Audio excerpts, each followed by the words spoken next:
wabarakatuh. Baik, kita sedang bicara tentang mengqadha ibadah. Contoh tadi Peter ya, beliau baru masuk Islam.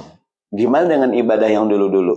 Al-Islamu yajubu ma qabla. Keislamannya menghapuskan semua yang dulu-dulu. Jadi yang dulu dia nggak sholat, udah dengan Islamnya maka kewajibannya gugur. Yang dulu-dulu. Nah, gimana dengan kita yang Muslim terlahir? Dulu nggak ibadah, ya, baru sadar sekarang.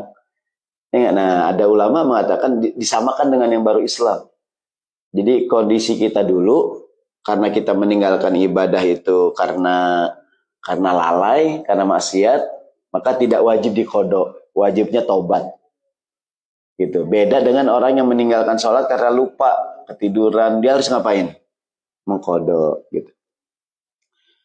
Baik, pernah Nabi Muhammad pada peristiwa perang Khandaq.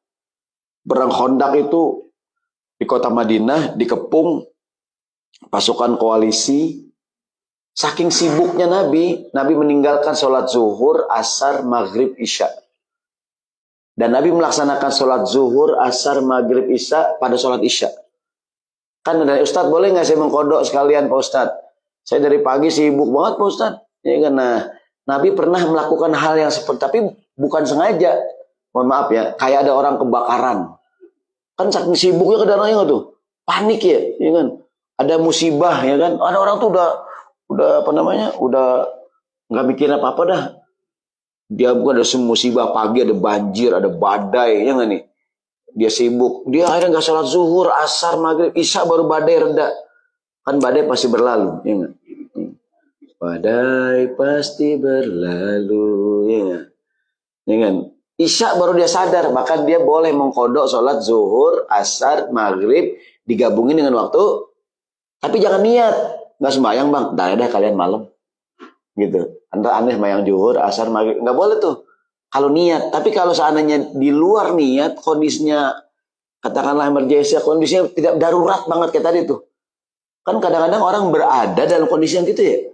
Tiba-tiba dia, aduh gitu kan, urusan segala macam nggak, dia mungkin ada yang sakit dibawa ke rumah sakit kan, dia segala macam lah ya. Saya baru bisa santai isya Ustaz, ya Allah tuh ngurusin, ya nggak tuh, ya kan? Nah, Nabi pernah ngerjain digabungin zuhur, asar, maghrib, isya di waktu isya, tapi jangan niat, jangan jadi kebiasaan. Yang belakang paham? Nah, ini manggut-manggut belum tuh paham nih, gini. Jadi bingung. Nih, sholat yang ditinggal dengan sengaja karena lalai bertahun-tahun, apakah harus diqadha? Saya bilang tadi tuh, yang ditinggal karena lalai bertahun-tahun nggak usah qadha, tapi cukup dia tobat. Tapi ada juga pendapat dia harus qadha, jangan aneh. Ada orang habis main maghrib bayang lagi. Maghrib main apaan bang? Saya 30 tahun nggak sembahyang Ustaz. Dia pendapat yang keras tuh, pendapat yang keras mengatakan dia harus mengqadha semua sholat yang ditinggalkan. Repot nggak nih? Berat nggak nih? Buat jamaah at-thahir nggak berat ya, mungkin buat orang yang kan berat. Kan at-thahir hobinya ibadah, ya kan? Gitu ya kan. Jadi gimana tuh? Pernah nggak Bapak Ibu ngelihat ada orang habis zuhur lagi, asar lagi, apaan Pak? Mengqadha dulu, repot nggak nih? Nah, maka pendapatnya kedua, tobatnya dia menghapuskan yang dulu-dulu, gitu. Sadarnya dia menghapuskan yang dulu-dulu. Sekarang wanita yang haid atau nifas, ada bapak-bapak salah paham. Kan perempuan Ramadan, di bulan Ramadan perempuan period, di menstruasi, dia puasa nggak? Nggak puasa. Sembahyang nggak? Nanti yang harus diqadha hanya puasanya aja, sholatnya nggak usah diqadha. Paham ya? Ibu Ramadan nih lagi berhalangan, ya kan? Kan perempuan berhalangan. Kadang-kadang saya nanya, kemana Pak Poji nggak hadir? Dia berhalangan Pak Ustaz. Ya kan dia laki. Kok laki berhalangan? Ya. Kalau dia halangan itu kan perempuan gitu. Ya. Mana Pak Naryo kok nggak hadir? Dia berhalangan Pak Ustaz. Nah kan dia laki kok berhalangan gitu. Saya ulangi, perempuan Ramadan nih, dia menstruasi seminggu. Sembahyang nggak dia? Enggak. Puasa nggak? Ntar begitu dia suci, yang diqadha apaan? Puasanya, sholatnya Ada bapak-bapak begitu, Pak Ustadz, nggak ada sholat yang dikodok. Yang dikodok cuma puasa. Padahal ada sholat yang dikodok. Dia menggunakan hadis tadi. Kata Nabi, nu'maru biqada'is shaumi wala nu'maru biqada'is shaum. Kita hanya diperintahkan mengkodok puasa dan tidak diperintahkan mengkodok. Itu omongan Nabi terkait perempuan yang tadi tuh. Perempuan yang Ramadan nggak puasa karena haid. Bukannya kepada laki-laki. Kan kadang bapak nggak puasa nggak kodok, Pak. Rasulullah bersabda, nu'mar, kita hanya disuruh mengkodok puasa, tidak mengkodok sholat. Dia salah paham tuh hadis. Ya, nah, jadi kalau seandainya perempuan Ramadan nggak puasa, yang dikodok nggak sembahyang, dikodok apa nyolongan? Puasanya aja. Tapi kalau bapak-bapak tadi itu, dia nggak sembahyang karena lalai, harus dia kodok. Kecuali kalau dia nggak sembahyang karena nakal, apa segala macam. Apa solusinya? Tobat.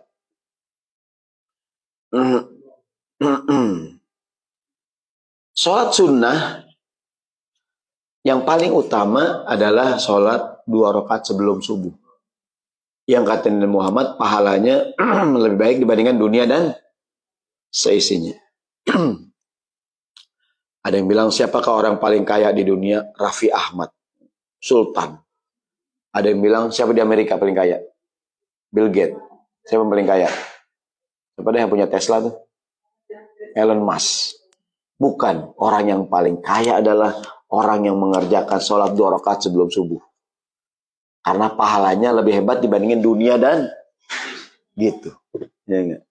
Jadi kalau orang kaya itu yang punya duit banyak, bukan orang yang paling kaya yang melaksanakan sholat 2 rakaat sebelum subuh. Berarti 2 rakaat sebelum subuh penting atau sembahyang? Penting atau sholat?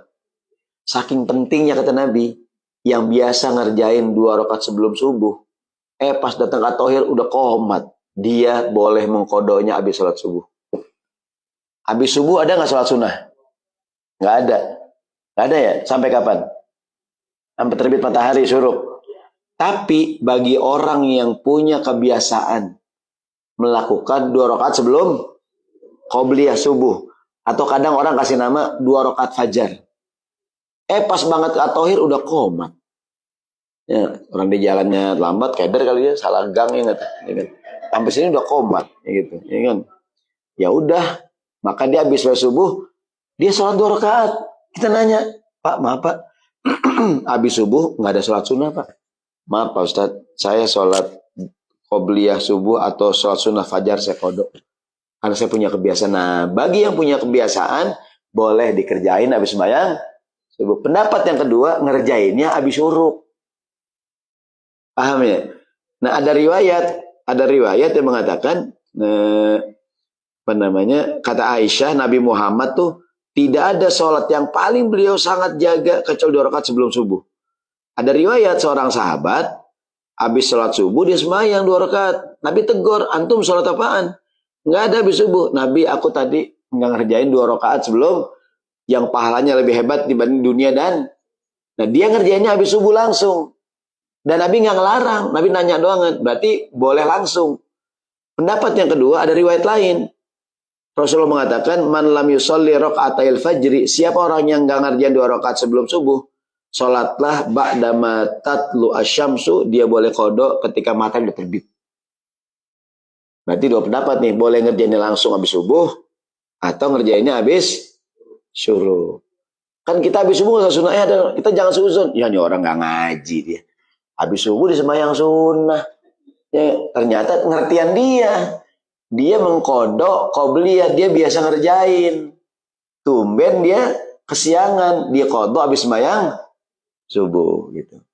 Maka kita jangan suuzon sama orang, ya ini orang baru ngerti Islam nih. Habis subuh dia sembahyang sunnah, kocak banget, WK gitu kan. Itu nggak boleh, mungkin dia tadi jangan pahaman dia dibandingkan kita gitu. Paham ya?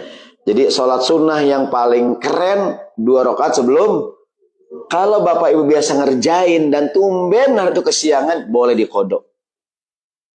Dan ngerjain kodoknya boleh habis subuh langsung.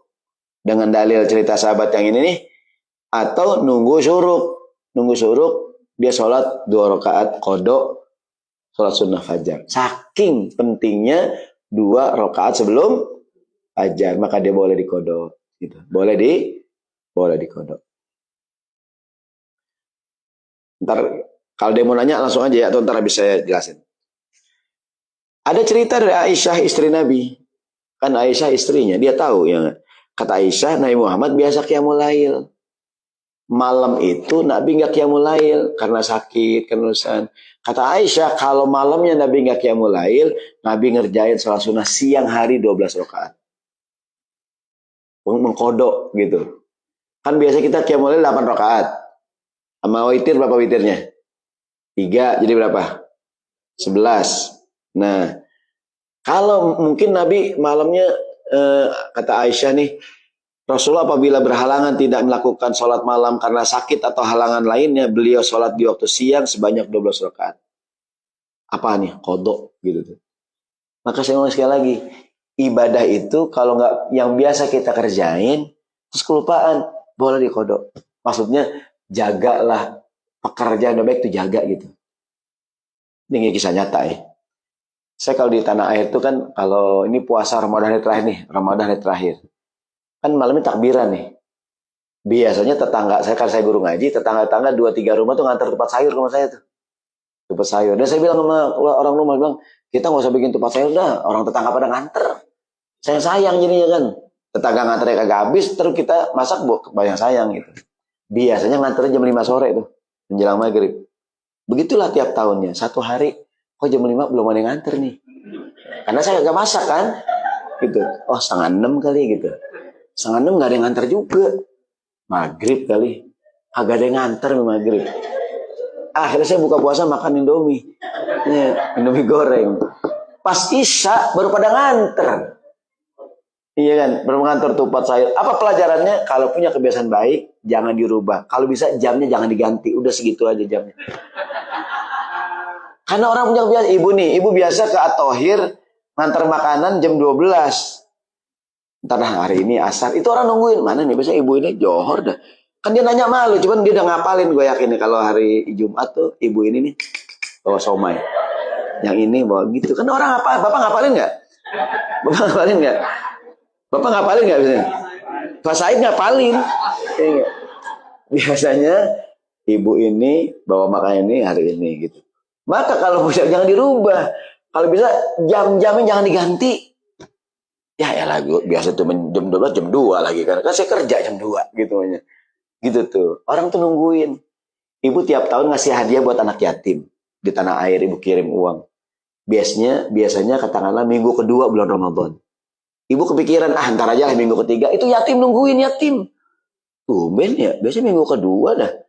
Apa duitnya ditilep ya? Gitu dia jadi pikiran dia. Gitu. Ternyata emang ibu ngasihnya terlalu dimundurin gitu. Ya kan? Ini contoh lagi nih, saya di Jakarta tuh saya sholat di masjid. Ada Pak Haji udah almarhum orangnya. Dia punya kebiasaan tiap Ramadan, di akhir Ramadan, dia ngasih kain sarung tuh. Untuk semua jamaah yang rajin sholat subuh. Kok yang rajin sholat subuh di masjid, dikasih kain sarung atau tiap Ramadan gitu. Saya termasuk yang dapat ya, walaupun saya jarang kata rajin-rajin banget lah. Nah, itu biasanya dia ngasih udah minggu-minggu ketiga tuh Ramadan. Itu kalau dia belum datang, Haji Yusuf namanya. Haji Yusuf tumben ya, kain belum nyampe gitu tuh. Ya enggak? Jadi milikilah kebiasaan baik, walaupun kecil. Ya enggak? Dan kalau bisa jangan dulu, saya ngajar di Jakarta, daerah Pancoran, Jakarta Selatan tuh. Ada pengajian ibu pada Jumatan jam 2 siang. Ada ibu-ibu tiap ngaji, dia bawa permen Kopiko. Mungkin jam 2 kan ngantuk ya.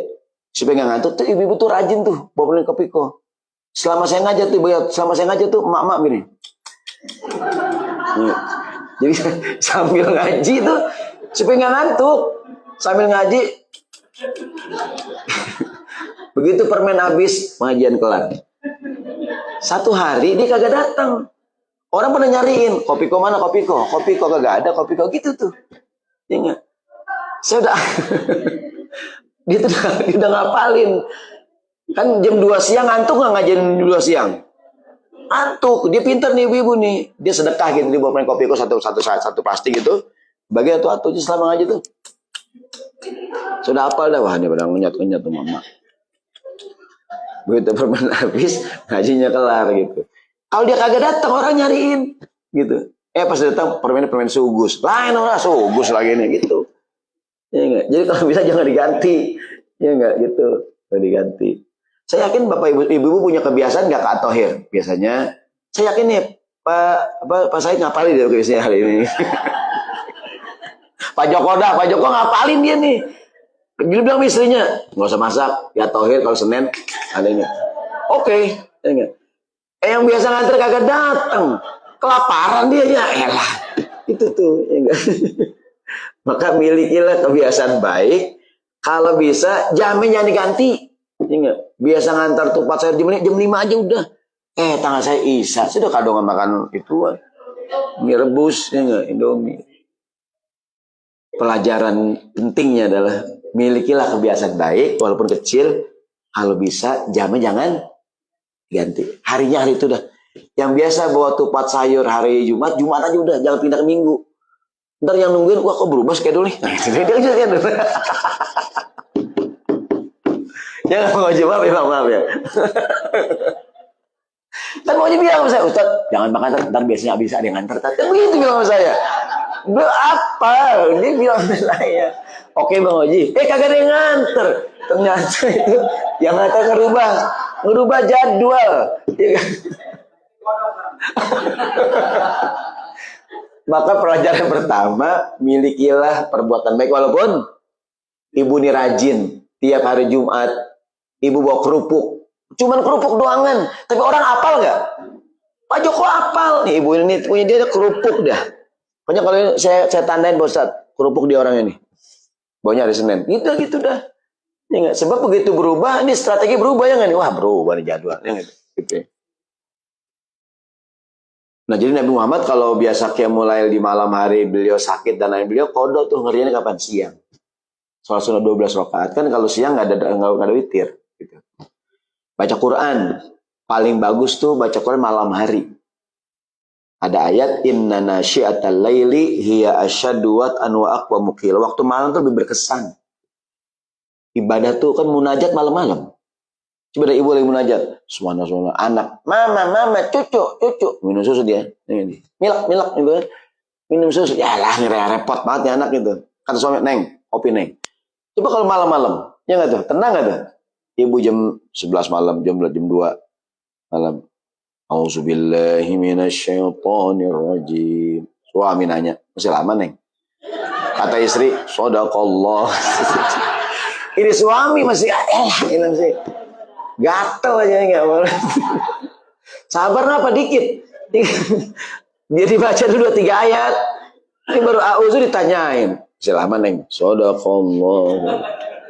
Lagian bini enggak tahu diri lagi. Udah tahu suami kita pendek kayak kaos buntung udah gini dan begini-gini pinggiran panjang. Kayak ngaji lagi. Gitu. Baca Quran tuh paling mantep tuh malam hari. Nabi Muhammad ngajarin kalau nggak bisa baca malam paling afdol pada subuh. Karena kan gini, siang itu kan cenderung, ya enggak? Kan orang juga siang, waja'alna laila libasan, waja'alna naharo ma'asya. Siang buat ma'isyah, kerja, nyari duit, malam buat ibadah. Kalau bisa begitu tuh. Ya enggak? Jadi ada waktunya gitu, ada waktunya. Jadi ada wirid. Dan wirid yang paling bagus adalah baca Quran. Baca Quran yang paling bagus kapan? Malam. Karena waktu yang mungkin ketika ada, saya nggak tahu ya, di sini gampang nggak nyari. Ada mushaf tahajud. Yang bikin kita malas qiyamul lail biasanya kita nggak punya hafalan Quran. Kalau sholat sunnah kita boleh melihat mushaf. Ya kan? Sekarang ada tuh namanya mushaf tahajud yang gede tuh, segede setengah meja inilah.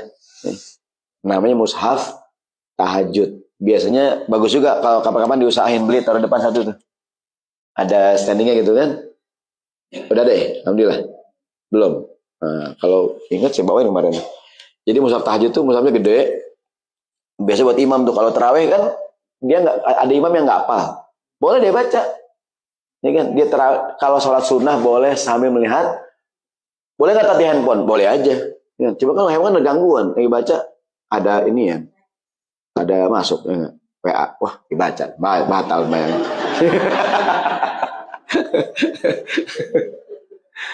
Ya tuh. Atau pegang Quran biasa memang repot ya. Ada tuh namanya mushaf tahajud. Kalau ada yang mau ke tanah air boleh pesen tuh. Ya kan, tolong bawain mushaf tahajud. Harganya paling berapa sih Jakarta, 1 jutaan lah. Dia udah lengkap dengan itunya. Ada besi yang penyangganya tuh. Standing gitu dari tempatnya. Sama saya 7,5 dah, sama saya dah. Boleh tuh kalau ada yang datang minta bawain. Yang namanya mushaf tahajud. Buat di minimal buat di mimbar. Atau mungkin ibu juga punya. Kita buat kita boleh qiyamul lail ngeliat Quran. Atau boleh megang mushaf kan? Gitu. Ketika mau sujud taruh sampingnya gitu kan ribet kan. Yang enak tuh mushaf tahajud. Dia udah ada itunya tuh, alat besi penyangganya. Jadi mushaf tahajud. Ibu kalau searching di Google tuh cari mushaf tahajud ada. Ini kirim Gojek. Gojek Amerika. Baik. Mungkin di itu Amazon ada kali. Ya kan? Ada pasti mushaf tahajud. Bapak beli, wakafkan di masjid. Pahalanya mantul tuh. Ya, itu Quran dibaca ya nggak, pahalanya ngalir terus. Ingat. Beli berapa biji, sumbangin ke At-Thohir, sumbangin ke masjid-masjid sini nih. Ya kan, ke At-Taqwa. Pahalanya gede ya. Hah? Banjir. Baik, berikutnya. Sekarang mengkodok utang puasa orang yang meninggal dunia. Begini. Kan ada fidyah pengganti puasa. Begini dulu.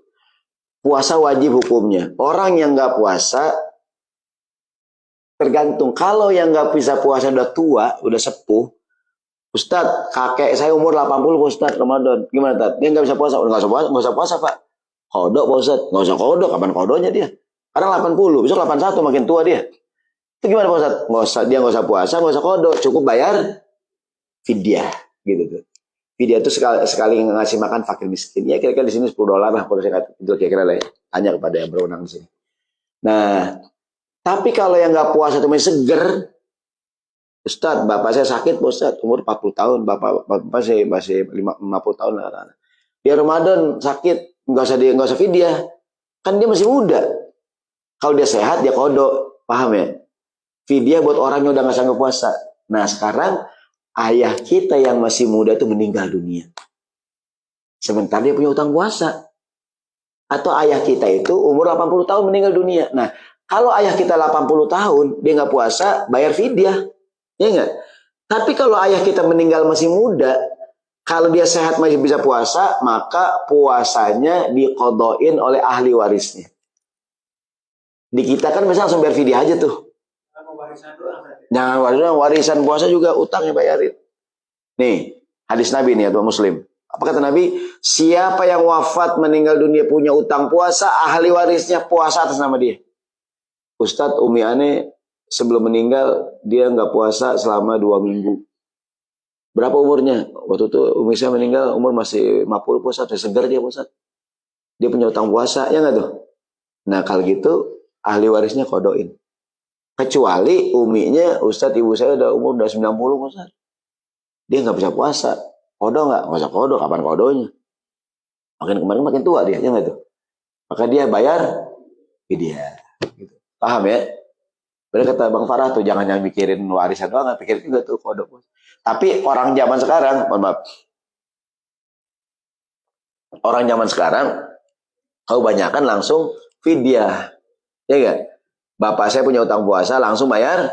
Padahal sebenarnya tergantung, kalau emang orang tuanya nggak puasa karena dia masih sehat sih, kalau dia sembuh dia bisa puasa, dikodoin. Gitu. Kecuali dia udah sepuh, ya enggak? Dia nggak puasa udah tua, maka cukup bayar fidyah. Walaupun saya ulangi sekali lagi, sekarang orang nggak repot, pokoknya meninggal punya utang puasa langsung bayar fidyah. Padahal kata Nabi yang punya utang puasa dia meninggal, ahli warisnya kodoin puasanya. Ada seorang perempuan nanya ya Rasulullah, ibuku meninggal, dia punya utang puasa, wa alaiha shaumu syahrin, sebulan dia gak puasa, bayar nggak Nabi utangnya, utang puasanya? Kalau kata Nabi, seandainya ibu kamu punya utang sama orang, utang duit, ente bayarin nggak? Bayarin. Utang sama Allah lebih berhak dibayarin. Ibu kita punya utang sama orang nih, punya utang $100, meninggal, kita anaknya bayarin nggak utangnya? Bayarin, ya enggak?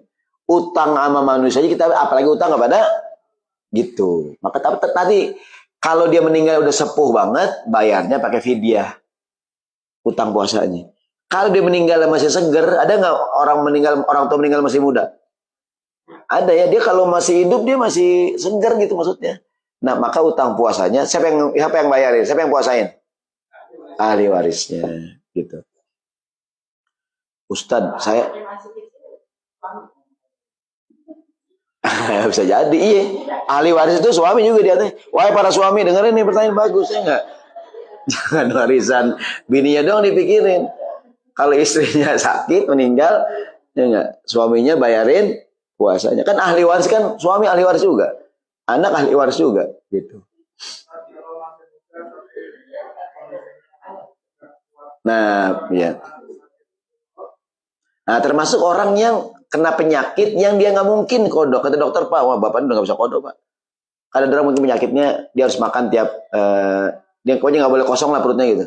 Nah, dia termasuk orang yang nggak bayar fidyah karena dia kenyataannya nggak sanggup bisa puasa. Ada tuh orang yang sepanjang hidup dia nggak boleh puasa sama dokter. Ya mungkin karena penyakit tertentu gitu ya. Ya udah dia fidyah. Tapi bayar fidyahnya begitu puasa ditinggalin. Saya punya bapak nih, puasa umur 90 tahun. Awal Ramadan, nih Pak Haji, 30 hari bapak nggak puasa. Kan baru hari pertama puasa. Siapa tahu besok dia kuat gitu maksudnya. Ini 30 hari dibayar di awal, ada nggak tuh? Seminggu Ramadan bapaknya meninggal. Pak Haji yang 3 minggu pulangin dah, udah cuma sebulan doang. Udah gue bilang juga apa lo ya nggak? Lo sok-sokan si antum, ya nggak? Ayah antum ninggalin dulu baru bayar. Udah inden duluan di depan. Buat sebulan Pak Haji bapak saya nih. Seminggu meninggal. Kan udah bayar buat 3 minggu. Mana Pak Haji? Udah dibagiin duitnya gitu. Tanggung jawab Pak Haji. Nah lu yang salah gitu. Makanya tinggalin dulu baru bayar gitu fidyahnya. Ustadz, saya bertahun-tahun nggak pernah bayar zakat Pak Ustadz. Saya baru ngerti sekarang Pak Ustadz. Baru ngerti bahwa ternyata ada zakat 2,5% Pak Ustadz. Nah ada ulama mengatakan kalau kita baru tahu ya kita kodok tuh. Tapi kan susah ya. Nah banyak-banyak sedekah dah dulu Pak Ustadz. Saya dapat duit banyak banget Pak Ustadz. Nggak bayar zakat, nggak sedekah Pak Ustadz. Saya tuh hura-hura Pak Ustadz. Hip hip hura-hura. Hura-hura. Saya tuh hura-hura Pak Ustadz. Saya tuh kerjaannya di Los Angeles hura-hura Pak Ustadz. Boro-boro saya zakat Pak Ustadz. Saya bayar sedekah ke itu diskotik Pak Ustadz. Sedekah sama gadis-gadis yang uhui gitu. Nah kalau sekarang ada yang mengatakan ya utang sama orang aja dibayar, apalagi utang kepada gitu. Tapi kan repot gak nih? Sama kayak tadi, maka sadarnya kita, taubatnya kita ngapusin yang dulu-dulu. Wallahu a'lam bishawab. Ada yang mau nanya? Ya. Ya bagus sekali pertanyaannya nih. Oh belum.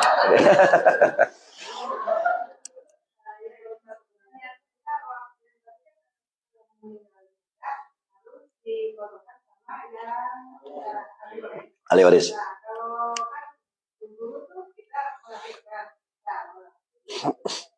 Melahirkan terus katanya orang bilang kan dipotong kan. Jadi karena masih tidak terus waktu itu katanya ada yang bilang ya aja itu belum lagi ya sudah gede setelah anak kita udah gede baru memotong puasa yang ya. Baik begini Bu, ada perempuan nih ya. Jadi dia ini kan dulu meninggal ya. Begini Bu, jadi jawabannya ya kan. Ibu kan biasa geraknya dong kan ibu gini. Ya. Jadi perempuan, dia kan hamil. Masa hamil begini ya? Hamil begini dong. Iya. Jadi begini, perempuan kan dalam Islam itu orang yang hamil, menyusui boleh tidak berpuasa. Orang sakit boleh nggak puasa, betul nggak?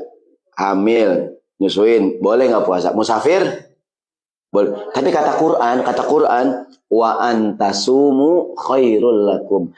Tapi kalau kamu tetap berusaha puasa itu lebih baik. Karena mengqadha itu lebih berat dibandingin puasa Ramadan. Bapak musafir nih. Puasa aja. Seandainya tengah jaga gak kuat boleh buka. Gitu. Jadi gini, semua keringanan dalam agama Allah bagusnya diambil. Kita musafir. Sholat qashar jamaah enggak? Walaupun ibu bisa sembahyang biasa, qashar jamaah kalau musafir. Ini saya karena musafir udah 3 minggu, saya ngambil sholat biasa karena udah lebih dari 3 hari. Nah, walaupun Bapak bisa sholat biasa, lagi musafir udah kosong jamaah. Tuhan senang kalau hadiah yang dikasih kita ambil. Sebagaimana Allah marah kalau yang dilarang kita terjang. Dilarang kita tabrak, Allah marah tuh. Yang hadiah dikasih kita ambil. Tuhan senang nggak? Senang, kecuali Ramadan.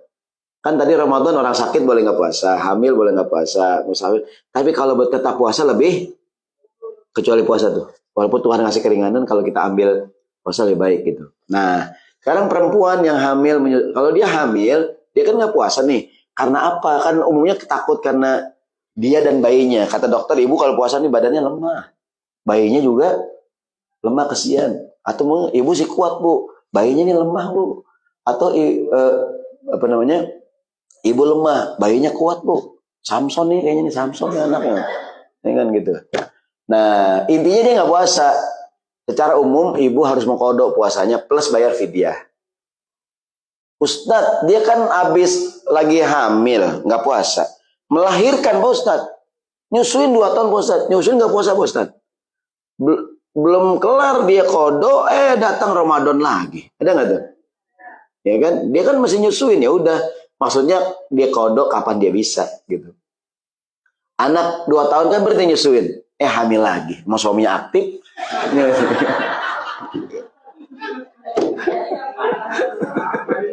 Suaminya lagi lucu-lucunya. Aktif dia. Nah, secara umum dia qadha dan bayar fidyah. Katakanlah dia nggak puasa 30 hari. Fidyah katakanlah di sini $10 sehari. Ya enggak? Udah $300. Kasih buat fakir miskin, gitu tuh. Kapan-kapan dia bisa qadha? Ustaz, kapan qadha ya Pak Ustaz? Ya kan. Nah, maka tadi tuh kata Quran, walaupun dia boleh nggak puasa, tapi kalau tetap puasa lebih, karena kadang-kadang mengqadha lebih berat dibandingin Ramadan, gitu. Ini kan sakit boleh nggak puasa, itu pun sakit yang kalau dia puasa berbahaya. Ini kalau kenapa Pak nggak puasa? Pipi gatal banget Pak Ustaz. Itu apa hubungannya sama perut? Ya, itu jangan alasan gitu. Kenapa nggak puasa? Ini mata ini merah Ustaz. Itu mah ada yang boleh nggak puasa sakit perut. Pokoknya kalau dia puasa jadi masalah gitu. Ini pegal doang nggak puasa. Kenapa nggak puasa Pak? Nggak sahur Ustaz. Apa hubungannya ya nggak? Gitu. Begitu jawabannya kira-kira. Jadi dia bayar qadha dan fidyahnya bayar aja dulu. Kapan-kapan dia punya sempat puasa. Gitu. Maka tadi tuh orang perempuan emang ya dia agak repot ya. Kan agama la yukallifullahu nafsan. Allah tidak kasih kita beban kecuali kita sanggup. Sebenarnya sih kalau bisa diatur sebenarnya. Minimal sebulan sekali puasa 2 hari ya enggak? Diniatin gitu ya kan? Gitu. Senin Kamis. Baik. Iya maksudnya Senin Kamis sehingga dia ketutup tuh puasa qadha-nya. Cuman kadang perempuan gitu, santai. Nih, orang perempuan nih udah zohor, jam 1 zohor nih. Dia nggak sembahyang, santai. Nonton drakor, gitu. Nonton drakor sampai jam 2. Belum main zohor. Jam 2 dia mehet, dia menstruasi. Dia period, ya kan? Belum sembahyang. Seminggu dia suci, dia harus qadha zohor yang ditinggalin. Karena aslinya dia harus sembahyang tuh. Cuman keasikan nonton TV. Iya enggak? Ya kan? Berarti kan dia meninggal zohor tuh. Begitu dia suci, zohornya diqadha. Gitu. Karena aslinya udah harus sembahyang dia. Ya kan? Tapi ditunda. Tunda. Pasti bukan jamaah at-tahir. At-tahir kan belum azan udah sembahyang. Gitu kira-kira. Ada yang lagi yang lain sebelum tutup? Betul, ya.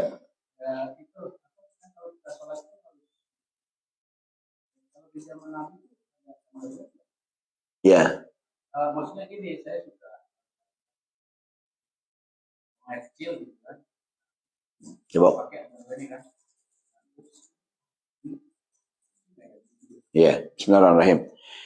Jadi pakaian kita, ini pertanyaannya agak-agak unik juga. Apakah zaman Nabi ada underwear? Jawabannya wallahu a'lam bishawab.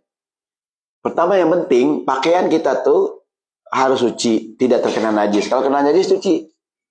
Nah, ketika kita pipis, kita cebok, udah kita yakin ambil yang yakin, tinggalkan yang ragu-ragu.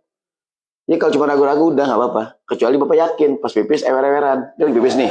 lagi pipis, diri, panggil, Pak, dia nengok gitu. Nah, dia gitu ya. Dia kena celananya tuh. Itu kena najis. Tapi kalau ragu-ragu, udah tinggalin yang ragu-ragu. Termasuk ibu juga. Ya ambil kayak mana kan, ambil air, cipratin celana, udah. Gitu. Ya selama emang dia kan habis pipis cebok. Gitu kira-kira. Jadi untuk menghilangkan keraguan ambil air cipratin. Ibu yang di dekat tiang. Habis ini di belakang terakhir. Ya. Ibu lama amat udah ngomong apaan gitu ya.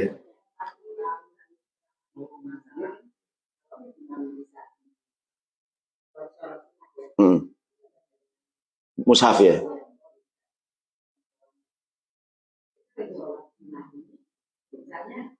Ada orang yang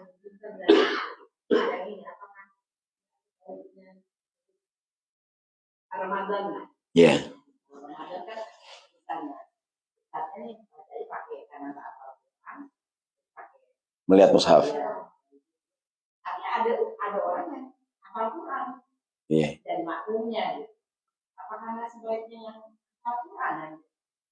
Iya, jadi ya. Kalau ditanya sebaiknya itu sih relatif lah ya. Bisa jadi udah pakai jadwal nih. Malam ini imamnya si fulan, besok si fulan.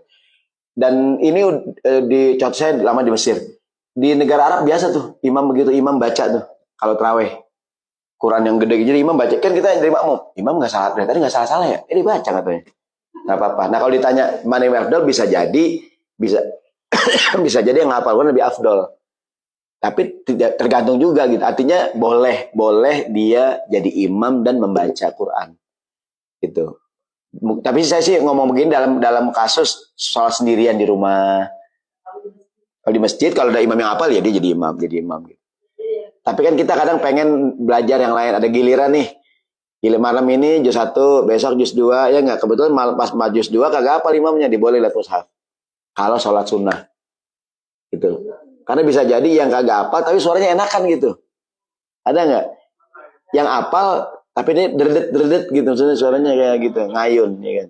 Nah, itu sih lebih pada teknis, tapi intinya boleh sholat sunnah melihat mushaf. Baik dia dipegang atau sekali lagi Bapak bisa searching di ini kan, di Amazon pasti ada tuh. Mushaf tahajud namanya, udah ada standingnya untuk penyangganya. Yang terakhir silakan Bu tadi nanya. Ya.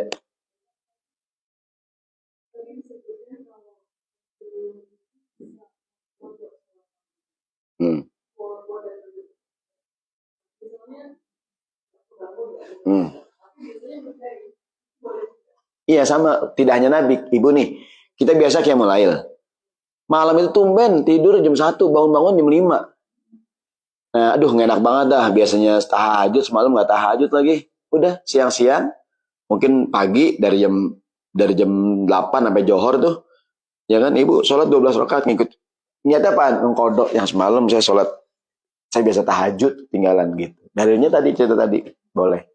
Jadi tidak hanya buat Nabi, buat kita umatnya pun boleh melakukan. Oke demikian, jazakallahu khair. Ada yang makan belakang? Enggak, saya nanya kalau ada saya tutup nih. Apa? Iya. Ada yang nanya lagi? Sampai Isa kita ngomong nih. Oke silakan, sampai Isa. Ada yang lagi Bu? Silakan. Ada yang mau nanya lagi? Ya. Witir ganjil.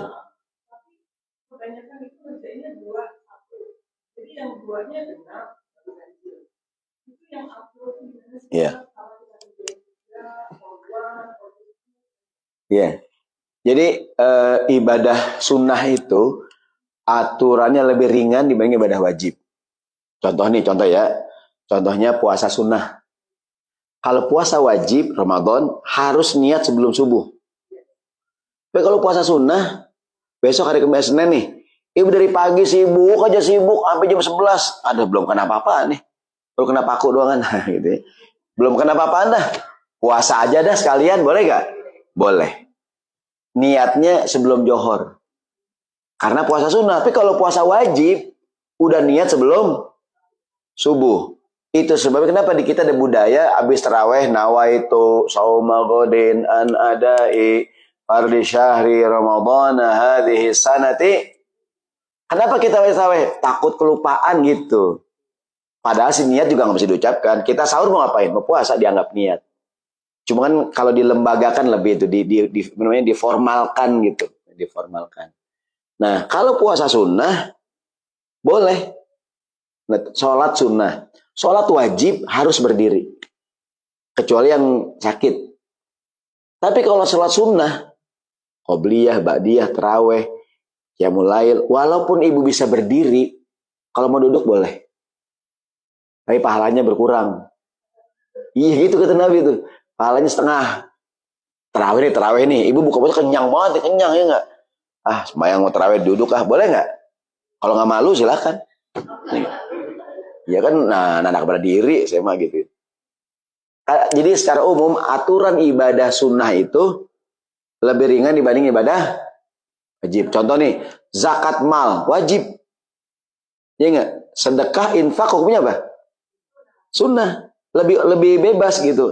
Uang infak, hibah itu bisa buat apa? Tapi kalau namanya zakat mal, zakat ya itu untuk orang 8 kelompok tuh, fakir dan sebagainya. Jadi tadi yang ibu tanyain witir ya. Nah witir itu sama ibadah sunnah. Ada yang ngerjainnya 3 rakaat 1 kali salam. Ada yang dua rakaat kemudian 1 salam. Mengatakan 2 rakaat namanya sholat sunnah syafa namanya itu. Witirnya yang 1 gitu. Iya kan? Nah ada yang mengatakan ya, dalam prakteknya 2-1 gitu. Ada yang langsung 3 sekali salam. Nah karena ini ibadah sunnah boleh begini boleh begitu. Kayak ada nanya Ustadz Ramadan nih. Saya punya utang puasa. Tapi pengen puasa Syawal Pak Ustadz. Mendingan kodok dulu apa Syawal dulu? Saya jawab Syawal dulu Bu. Kan Syawal terbatas waktunya. Kan kodok wajib Pak Ustadz. Ya kalau gitu Ibu kodok dulu. Tas awal habis Pak Ustadz, terserah lu dah, iya gak? Ibu nanya pengetes ya gak gitu ya. Jadi jawabannya boleh begini, boleh begitu.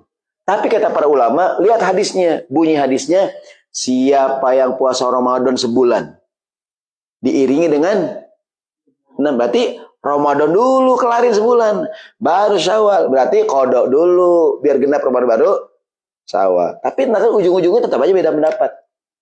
Ada yang ngerjain Syawal dulu baru kodok. Kenapa? Kan Syawal keburu habis. Kalau kodok bisa kapan-kapan. Iya nggak tuh? Maka jawabannya boleh begini, boleh begitu. Saya punya kajian tuh judulnya boleh begini, boleh begitu. Iya benar saya nggak bohong. Saya punya kajian judulnya boleh begini, boleh begitu. Yang ujungnya udah nggak usah ribut. Begini boleh, begitu boleh. Gitu. Kan kita kadang jadi bukan masalahnya sah nggak sah ya pilihan aja. Kan boleh begini, boleh begitu, begini ini begitu, tuh pakaian bini nggak ada yang utuh, gitu kira-kira. Ya Bu. 1 pertanyaan $5 ya 1 pertanyaan.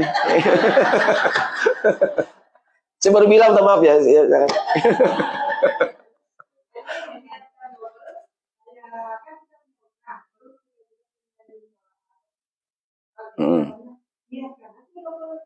Yeah.